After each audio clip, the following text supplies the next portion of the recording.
Assalamualaikum warahmatullahi wabarakatuh.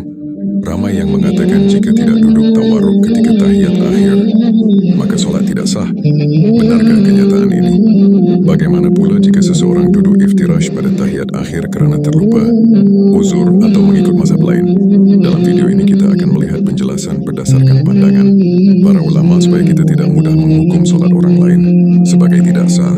Ikuti video ini sehingga selesai. Sewaktu solat jemaah mana yang afdal, rapatkan sah atau iftirash? Sudah banyak saya jumpa tabiat jemaah terutama yang tua, mereka akan simpan sejengkal belah sisi kiri untuk duduk sengit. Kalau suruh rapat, mau kena jagah nanti. Oh. Hak Hogan tak boleh lah main masjid. Ni rapat sah, dia tak ada masalah. Apabila dia bukan iftirash, tawarruk dia panggil. Tawarruk, yang ni kita duduk tawarruk, kita duduk di atas punggung kiri kita. Itu kalau kita duduk pun tak akan menyebabkan ruang yang banyak. Tak ada. Melainkan kalau mungkin kalau apatah lagi kalau semua duduk tawarruk sama ya. Melainkan ada yang iftirash, ada yang tawarruk, mungkin sedikit ada masalah. Melainkan kita tengok orang tua sebelah kita tu, kita pula badan cukup besar, sekali kita tawarruk dia tumbang. Jadi kita tak tawarruk lah, kita kekal iftirash. Nak mengelakkan pakcik kita tu tumbang. Tapi kalau biasa, dalam keadaan biasa, tawarruk tidak akan mengganggu orang yang sebelah kita. Allah tak duduk antara sujud seperti ini, ke ada mazhab lain yang duduk macam ini? Tangan lurus, duduk atas tumit kaki kanan. Kaki kanan 90% tegak, 60 darjah. Kaki kiri silang, belakang kaki kanan. Kalau betul boleh tak duduk gini masa tahiyat akhir? Dengar molek-molek. Masalah kaifiat duduk. Duduk tahiyat akhir, duduk tahiyat awal, duduk tawarruk, duduk segi iftirash. Ni dua yang terkenal duduk dalam semayang. Nah, dalam mazhab Syafi'i, tahiyat awal duduk iftirah, tahiyat akhir duduk tawarruk. Dalam mazhab Hambali dan pendapat yang seumpama dengan dia, nah, duduk semuanya iftirash. Nah, hak ni pula kaki dia belakang daripada tumit kaki kanan. Dia mari lipat gitu. Patut kaki kanan lipat gini, masuk tubik kot ni kaki tau. Tak lagi bukuk belakang ni. Jawabnya, sebarang duduk tidak membatalkan semayang. Sebutlah kitab Kifayatul Akhyar, sebutlah kitab I'anatul Talibin. Semua duduk, asalkan duduk kita telah menunaikan rukun. Nah, cuma duduk yang elok, duduk yang datang kepada kita dalam sunnah. Duduk Nabi, ada duduk iftirash, ada duduk tawarruk. Nampak? Itu baru duduk itu sunnah. Bila sunnah, ada ganjaran. Jadi kita tak mahu duduk kita kosong, tanpa ganjaran. Walaupun tak batal. Selagi kita nak pesan, jangan baloh dalam bab duduk ni. Walaupun mazhab Syafi'i kata duduk tahiyat akhir, duduk tawarruk, kita nak duduk iftirah, tak ada masalah. Sebab Imam Syafi'i tak kata wajib. Dia kata aku suka duduk gini tahiyat akhir. Aku suka mana sunat je. Dalam kitab mana sunat je. Nah, ini kata Tok Imam dia kata, apa menuduk tahiyat awal? Kena semayang semula. Tak ada masalah. Kita duduk tahiyat awal, duduk tahiyat akhir, tak ada masalah. Nak kalau semayang ramah. Sebab tu saya pesan dalam kuliah, kalau ramah sangat orang, okey, kita ingat tahiyat akhir kat gini duduk macam tahiyat awal. Sebab bila duduk tahiyat akhir, kalau orang terlampau ramah, tak boleh nak duduk atas bumi. Ada orang yang jenis dia benda sunat tapi buat macam wajib. Dia nak duduk juga atas bumi tawaruk, dia tekan.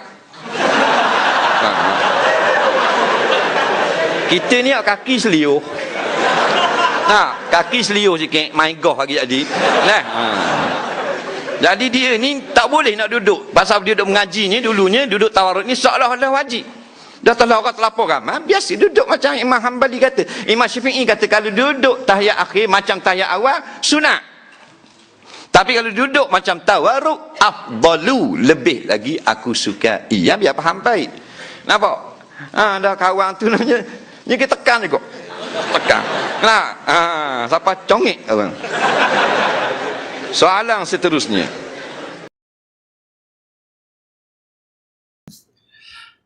Tuan-tuan ya, ini pun kadang-kadang dia perlu penjelasan. Yang pertama kita mesti ingat, duduk bagi tahiyat awal itu bukan rukun. Ya, duduk bagi tahiyat awal bukan rukun. Kalau orang tu sengaja tak nak duduk tahiyat awal, sembahyangnya sah. Sembahyang masih sah, cuma dikenaki sujud sahwi. Saya ulang lagi sekali. Duduk bagi tahiyat awal bukan rukun. Boleh faham? Cuma sunat. Termasuk dalam sunat ab'ad. Habis nak duduk macam mana? Afdal. Yang paling elok, duduk iftirash. Duduk iftirash, iaitu lipat kaki, punggung letak atas tapak kaki kiri, kaki kanan tegak ada pacakkan kalau boleh. Kalau boleh. Kalau tak boleh, biar kita lipat dua-dua, letak punggung atas dua-dua kaki. Itu masih lagi dinamakan iftirash. Yang tak boleh, yang Nabi larangnya ialah ka'iqa'il kal, duduk anjing. Duduk anjing apa dia? Kita buka kaki, kita letak punggung celah kaki. Itu duduk anjing yang tak dibenarkan. Baik, kalau begitu, duduk bagi tahiyat akhir itu rukun. Duduk bagi tahiyat akhir itu rukun. Nak duduk macam mana? Terpulang. Tetapi afdal duduk tawarruk. Afdal duduk tawarruk. Macam mana tawarruk? Kaki kiri kita selangkan bawah punggung, kaki kanan kita tegakkan kalau boleh. Atau kalau tak boleh, kaki kanan diluruskan. Boleh. Itu maknanya duduk tawarruk. Oh, dia tak boleh tawarruk, saya boleh belonjok Ustaz. Okey, duduk belonjok. Sebenarnya masih sah, bukan tak sah. Itu bukan jadi rukun. Ya, rukunnya duduk. Macam mana nak duduk? Seelok-eloknya tawarruk. Tiba-tiba tak boleh tawarruk, orang rapat sangat, orang ramai. Duduk iftirash, boleh tak? Sah, kenapa? Cakap tak sah. Wah, saya tak boleh duduk tawarruk, tak mampu, iftirash tak mau Ustaz, saya nak bersila. Boleh. Sebab yang rukun duduk tahiyat akhir itu ialah duduk. Macam nak duduk? Pulang. You selesai duduk bersila, bersila lah. Oh, tak boleh bersila Ustaz, saya tawarruk tak boleh duduk iftirash lah. Sebab yang rukunnya apa dia? Duduk macam mana? Ulang. Tekan sahabat tak sah. Melainkan kalau Nabi kata syarat mesti begini-gini. Bila sujud mesti 7 anggota. Itu soal lain. 2 rakaat duduk iftirash atau tawarruk, manakah yang lebih sahih? Hadis riwayat Muslim hadis 828 dari Ibnu Umar radhiyallahu taala anhuma. Karena Rasulullah sallallahu alaihi wasallam adalah Rasulullah sallallahu alaihi wasallam idza qama fi rak'ataini. Maaf, idza jalasa bukan qama. Idza jalasa fi rak'ataini adalah Rasulullah sallallahu alaihi wasallam apabila duduk di setiap salat 2 rakaat. Rakaat, 2 rakaat pertama. Maaf, di 2 rakaat pertama. Jalasa 'alal iftirash, duduk dalam keadaan iftirash. Apa iftirash itu? Athna ridlahul yusra, melipat kaki kirinya begini, wa qa'ada 'alaiha, dan diduduki begitu, mu'tadilan, dan punggungnya tegak. Yang kiri dilipat, duduki di atas yang kiri ini, yang kanan yang nasaba tegak begini dengan melipat jemarinya ke arah kiblat begini, kemudian punggungnya tegak. Baik, itu setiap 2 rakaat. Wa kana idza jalasa fil akhirah, wa kana idza fil akhirah, di riwayat yang lain qa'ada jalasa 'ala tawarruk, maka duduk beliau dalam keadaan tawarruk. Tawarruk itu memasukkan santai, duduk santai, memasukkan kaki yang kirinya ke sela-sela di paha yang kanan, betis yang kanannya, kemudian duduk di tempat beliau duduk dari dekat dengan pahanya. Ya. Seperti ini. Duduknya di sini. Ya. Baik. Ini tawarruk, lebih santai. Jadi hadis yang mengatakan setiap 2 rakaat duduknya iftirash. Jelas ya? Rakaat terakhir duduknya tawarruk. Baik. Maghrib ada berapa rakaat? 3. Berapa tahiyat? 2. Berarti di 2 rakaat kan selalu tahiyat kan? Silakan, maghrib 2 rakaat pertama tahiyat kan? Isya tahiyat 2 rakaat pertama. Zuhur, asar juga begitu. Duduknya apa? Tidak ada perbedaan di sini, iftirash setiap 2 rakaat. Duduk yang terakhirnya apa? Tawarruk. Yang jadi masalah, subuh berapa rakaat? 2 rakaat. Baik, ketika tahiyat itu di 2 rakaat, itu rakaat yang pertama atau rakaat yang terakhir? Kalau menyebut rakaat yang terakhir, berarti duduknya tawarruk. Karena di hadis tadi mengatakan setiap rakaat yang terakhir, bukan menyebut yang ketiga, bukan menyebut yang keempat. Maka yang menafsirkan rakaat yang terakhir dia duduk tawarruk. Tapi ketika melihat bagian hadis yang pertamanya, setiap di 2 rakaat, bukankah salat subuh 2 rakaat? Maka dia memilih kemudian dengan iftirash. Ternyata yang iftirash dengan tawarruk ini itu tafsiran hadis karena melihat dengan berdasarkan hadis yang sama, dalilnya hadis yang sama. Cuma yang satu menafsirkan akhir hadis, yang satu menafsirkan pertengahan atau awal hadis. Karena Nabi pernah melakukan hal yang sama keduanya. Jadi di 2 rakaat itu mau menggunakan iftirash, mau menggunakan tawarruk, dua-duanya benar. Yang salah yang tidak sholat. Jelas? Baik. Duduk tawarruk di akhir, maksud tasyahud di akhir. Duduk tasyahud di akhir itu sunat tawarruk. Sebab tu kita jangan keliru. Kadang-kadang kita ni soft tak nak bagi rapat kan. Sebab apa? Sebab kita tinggal space. Sekejap lagi aku nak duduk lagi ni. Aku nak landing kat sini ni. Ponggong aku nak landing kat sini. Sebab dia ingat duduk tu adalah rukun. Ramai orang tanya. Dia kata macam mana ustaz kalau sempit-sempit tak boleh nak duduk tawarruk di akhir. Adakah solat saya sah? Solat tu sah. Kerana yang menjadi rukun adalah duduk di atas lantai. Duduk di atas tanah. Duduk di atas bumi. Tetapi duduk tawarruk tu hanya sunnah. Maksudnya kalau tak boleh nak duduk tawarruk, solat sah. Sebab tu orang yang tak boleh sujud, dia tak boleh sujud. Dan dia tak boleh duduk atas bumi kan, contohnya. Maka, dia boleh duduk atas kursi. Dia boleh duduk atas kursi. Tapi dengan syarat lah, maksudnya memang dia tak boleh nak sujud, dia tak boleh nak duduk atas bumi. Maka dia boleh duduk atas kursi. Kalau tak, tak sah. Dia mesti duduk atas bumi. Okey? Baik. Dan dah tawarruk di tasyahud akhir dan iftirash selain daripada tu. Maksud duduk selain daripada tasyahud akhir, iftirash. Macam mana iftirash? Maksudnya kita duduk di atas kaki kiri, kita bentangkan kaki kiri itu untuk kita duduk dan kita luruskan kaki kanan. Yang sibul yumna, maksudnya kita luruskan kaki kanan. Maksud itu iftirash. Maksud duduk di antara dua sujud dalam mazhab Syafi'i adalah iftirash. Duduk di antara duduk tasyahud awal juga dalam mazhab Syafi'i adalah iftirash. Adapun duduk tasyahud akhir tawarruk. Maksud tawarruk ni kita duduk di atas punggung, di atas tanah, kaki kiri kita keluarkan bawah kaki kanan dan kaki kanan itu kita tegakkan. Ada satu riwayat menyebut tawarruk jenis yang kedua iaitu kita duduk juga sama macam yang pertama tadi, cumanya kaki kiri itu kita keluarkan di antara peha dan juga kaki.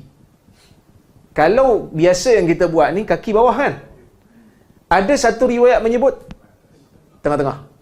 Pun ada dalam sunnah. So kedua-duanya dibenarkan. Tapi tak pernah tengok orang buat kan?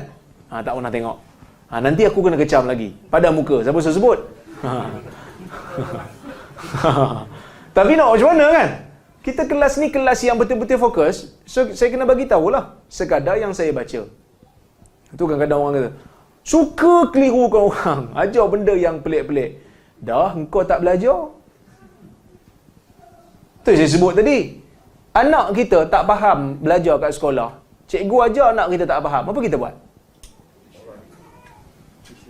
Cikgu anak saya tak faham. Cikgu jangan main jawab, berhenti sekarang. Cakap macam tu? Ada. Kita keluar duit pergi tuition. Bernilainya ilmu dunia pada kita. Tapi bila masuk ilmu agama, cepat sangat kita give up. Satu, cepat give up. Yang kedua, sangka buruk dengan orang. Pertama, cepat give up. Tak nak, cuba faham. Tak nak, cuba baca. Pening. Keliru. Yang kedua, sangka buruk dengan orang. Dia ingat semua orang bodoh macam dia. Padahal orang lain relax je. Boleh faham tak? Saya balik pada Johor kan. Saya kata Alhamdulillah semua dapat jumpa orang Johor semua. Ada yang kata, tolonglah jangan kuliah di sini. Nanti orang Johor keliru. Berlambak orang Johor komen. Saya okey je, saya okey je. Sangka buruk dengan orang Johor. Saya tahulah bini saya orang Johor. Taklah teruk sangat.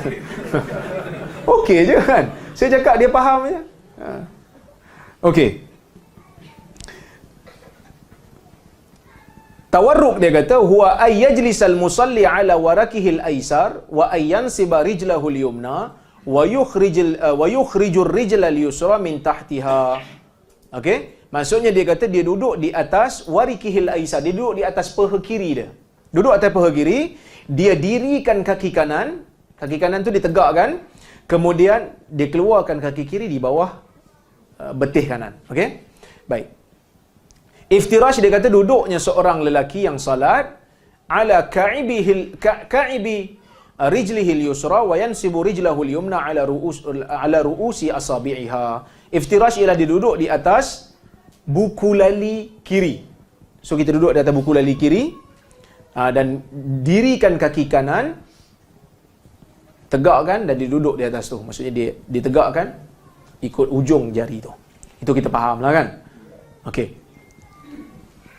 Ini duduk iftirash ni untuk tasyahud awal dan juga untuk duduk di antara dua sujud. Okey, ini sunnah. Tapi duduk macam mana pun sebenarnya tak apa. Dia jangan duduk yang makruh saja. Kerana dalam solat ni ada duduk-duduk yang makruh. Macam mana duduk yang makruh? Duduk yang makruh ni ialah apabila kita duduk, tangan tu kita letakkan di atas lantai, lepas tu kaki tu kita dirikan dua-dua. Yang tu duduk macam duduk anjing. Iqa'ul kalb, duduk macam duduk anjing, Nabi tak bagi. Ataupun kita duduk di atas lantai, kaki kedua-duanya kita belah tepi. Punggung di lantai, kaki dua ni yang kita lipat ni tepi. Itu juga dilarang, makruh. Itu makruh. Okey? Tapi dalam duduk di antara dua sujud ni ada satu lagi iqa' dalam riwayat Ibnu Abbas, ialah iqa' yang disunnahkan. Khas untuk duduk di antara dua sujud selain daripada iftirash, iaitu kita dirikan dua-dua kaki. Dua-dua kaki kita dirikan, kita duduk di atas tumit kaki. Itu juga sunnah. Tapi khas untuk duduk di antara dua sujud. Tapi kalau kita duduk tasyahud awal macam tu, solat kita tak batal, cuma kita tak dapat pahala sunnah lah. Kerana sunnah pada tasyahud awal adalah iftirash. Boleh faham? Wallahu ta'ala alam. Okey. Apa dalilnya bagi mazhab Syafi'i ni yang mengatakan tasyahud akhir duduk tawarruk, tasyahud awal dan juga duduk selain pada tu iftirash? Ialah hadis riwayat Al-Bukhari daripada hadis Abi Humaid As-Sa'idi radhiyallahu anhu. Dia kata, ana kuntu ahfadhakum li salati Rasulillah sallallahu alaihi wasallam. Aku adalah orang yang paling menghafal solat-solat Nabi sallallahu alaihi wasallam.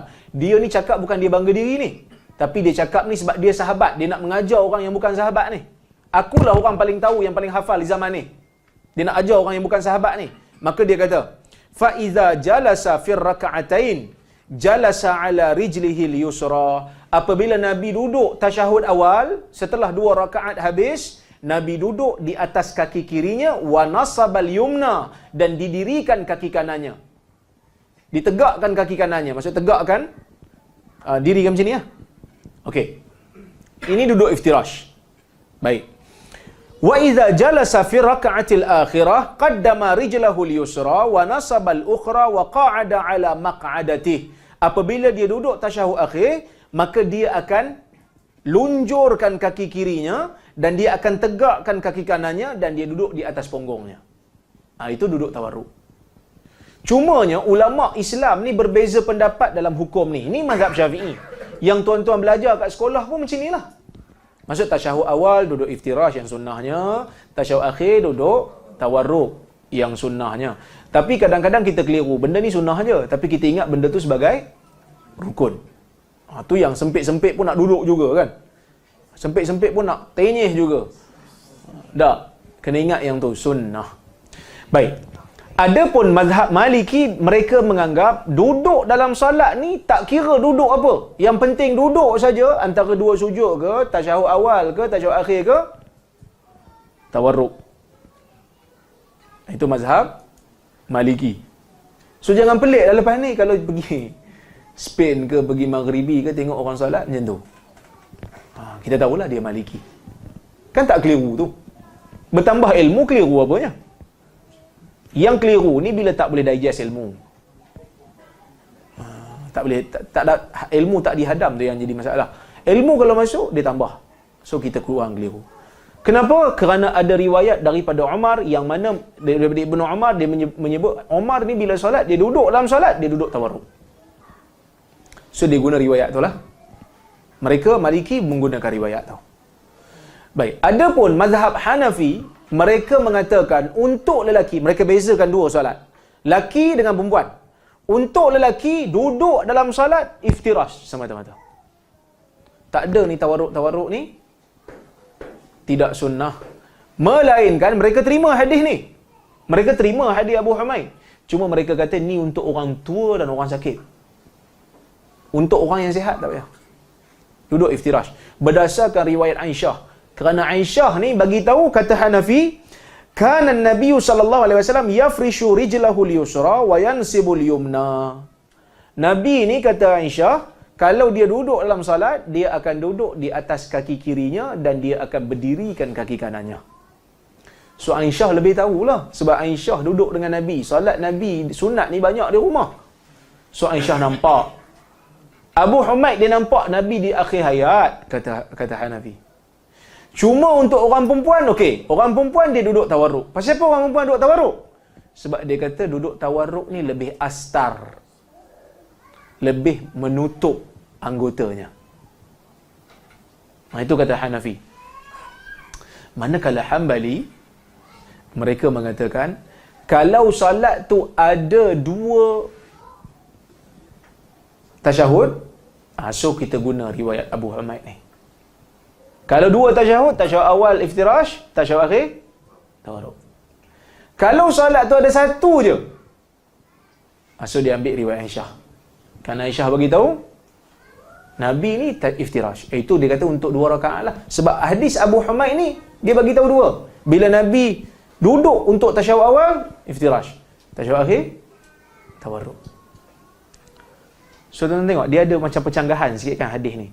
Aisyah bagi tahu macam ni, Abu Humaid bagi tahu macam ni. So ulama nampak ada pencanggahan. Aisyah kata duduknya Nabi dalam salat iftirash. Abu Humaid kata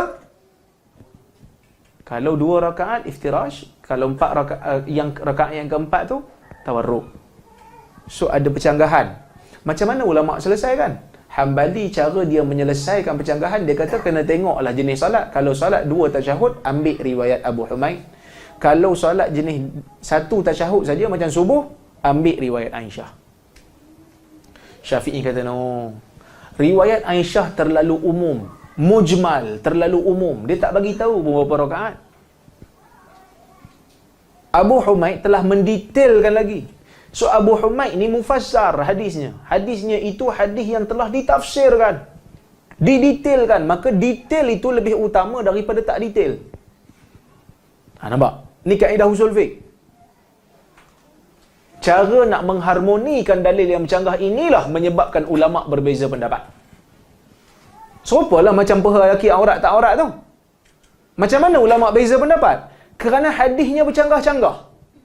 Ada hadis jarhad, Nabi SAW tegur seorang lelaki yang terbuka pahanya, dia kata paha tu aurat. Fa innal fakhidha aurah. Ghatti fakhidaik fa innal fakhidh aurah. Kan? Tutup paha kamu kerana paha itu adalah aurat. Ada riwayat daripada Anas dalam Sahih Bukhari, kain Nabi tersingkap sehingga Anas nampak putih paha Nabi. Maka 2 riwayat bercanggah. Ada riwayat lain lagi, ada riwayat Muhammad bin Jahash, ada riwayat daripada Ibnu Abbas, ada riwayat daripada Ali bin Abi Talib. Tetapi riwayat yang paling kuat, yang lain tu dhaif.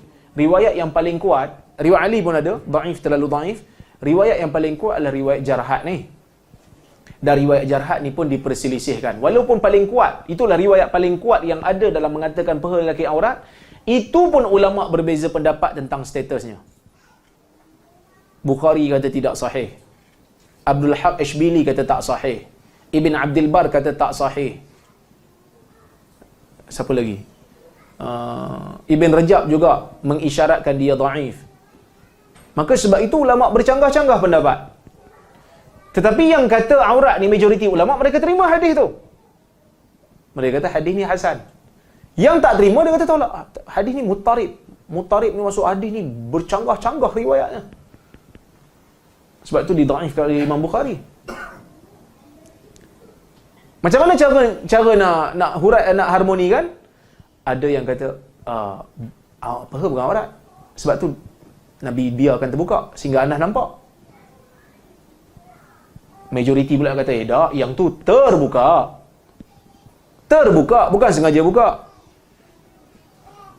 Yang kata tak aurat ni pula kata, iyalah terbuka. Tapi kalau terbuka, takkan Nabi biar je sampai Anas nampak.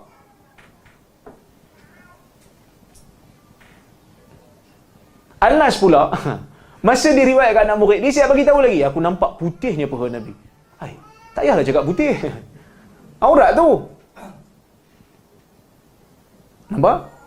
So, percanggahan ni lah yang menyebabkan ulama beza pendapat.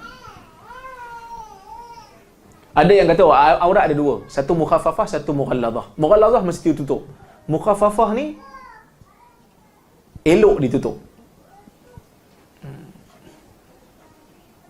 Nampak? So, kalau untuk mahram tak apa, boleh buka, dia kata. Tapi untuk orang awam, untuk orang yang bukan khawas kita, bukan orang yang selalu bergaul dengan kita, bukan keluarga kita, tutup. Kerana Nabi tak biasa buka, melainkan hanya pada waktu-waktu tertentu saja. So, nampak macam mana cara ulama mengharmonikan hadis? Kita dah hurai dulu kan, sejam lebih kita hurai hadis tu. Saya tak mau hurai balik lah, tapi saya nak bagi tahu tu lah. Perbezaan tu bukan disebabkan kita saja nak memudahkan. Bukan saja je kita nak bagi suruh orang pakai spender mari. Tak, tapi disebabkan ada hadis. Ada hadis lah masalah tu yang bercanggah-canggah. Kita nak mencari yang mana satu yang betul. Nak cari yang mana satu yang hampir dengan kehendak Allah dan Rasul. Tu je. Tapi tetap juga kita bagi tahu. Saya bagi tahu siap-siap. Dulu lagi saya bagi tahu kan. Saya kata walaupun kita pegang paha bukan aurat untuk lelaki, tapi kita mesti tutup. Kerana takut fitnah dan takut maruah kita tercemar. Ingat saya sebut? Imam Bukhari pun tak pernah salat pakai spender dekat masjid. Tak ada. Kerana bab maruah mesti dipelihara. Itu bab lain. Begitu. Sama juga macam isu ni. Hadis Aisyah itu dikatakan oleh mazhab Syafi'i mujmal, hadis yang tak detail. Hadis Abu Humaid detail. Maka yang detail akan mendetailkan yang tak detail. Sebab tu mazhab Syafi'i dia kata mana-mana tasyahud akhir tawarruk. Tak kira lah satu tasyahud ke, dua tasyahud ke, yang penting tasyahud akhir je tawarruk. Dan saya setuju dengan pendapat ni. Iaitu tasyahud akhir tawarruk. Tasyahud awal iftirash. Kalau tak ada tasyahud melainkan hanya ada satu tasyahud macam subuh, tawarruk juga. Kerana hadis Abu Humaid mufassar. Ada satu lagi pendapat di kalangan para ulama, sebahagian ulama, benda ni disebut oleh Asy-Syaukani. Dia mengatakan sebahagian ulama pula dia kata, oleh kerana Nabi buat macam ni dalam hadis Aisyah, Nabi buat macam ni dalam hadis Abu Humaid, ini menunjukkan kita ada pilihan. Nak buat macam ni boleh, nak buat macam ni boleh. Pun pandangan juga. Tapi yang penting benda ni sunnah. Saya cenderung pada mazhab Syafi'i lah masalah ni. Tuan-tuan kalau nak ikut Hanbali pun silakan. Kerana ini adalah isu ijtihad. Siapa nak ikut Syafi'i? Alhamdulillah. Tak ada kena gaduh dengan masyarakat. Kan? Tak apalah, saya je yang kena kan. Kesimpulannya, duduk tawarruk ketika tahiyat akhir merupakan sunnah yang sangat dituntut menurut mazhab Syafi'i bagi solat yang mempunyai dua tahiyat. Namun majoriti ulama menjelaskan bahawa rukun yang wajib ialah duduk bagi membaca tahiyat akhir, bukan semestinya dalam bentuk tawarruk.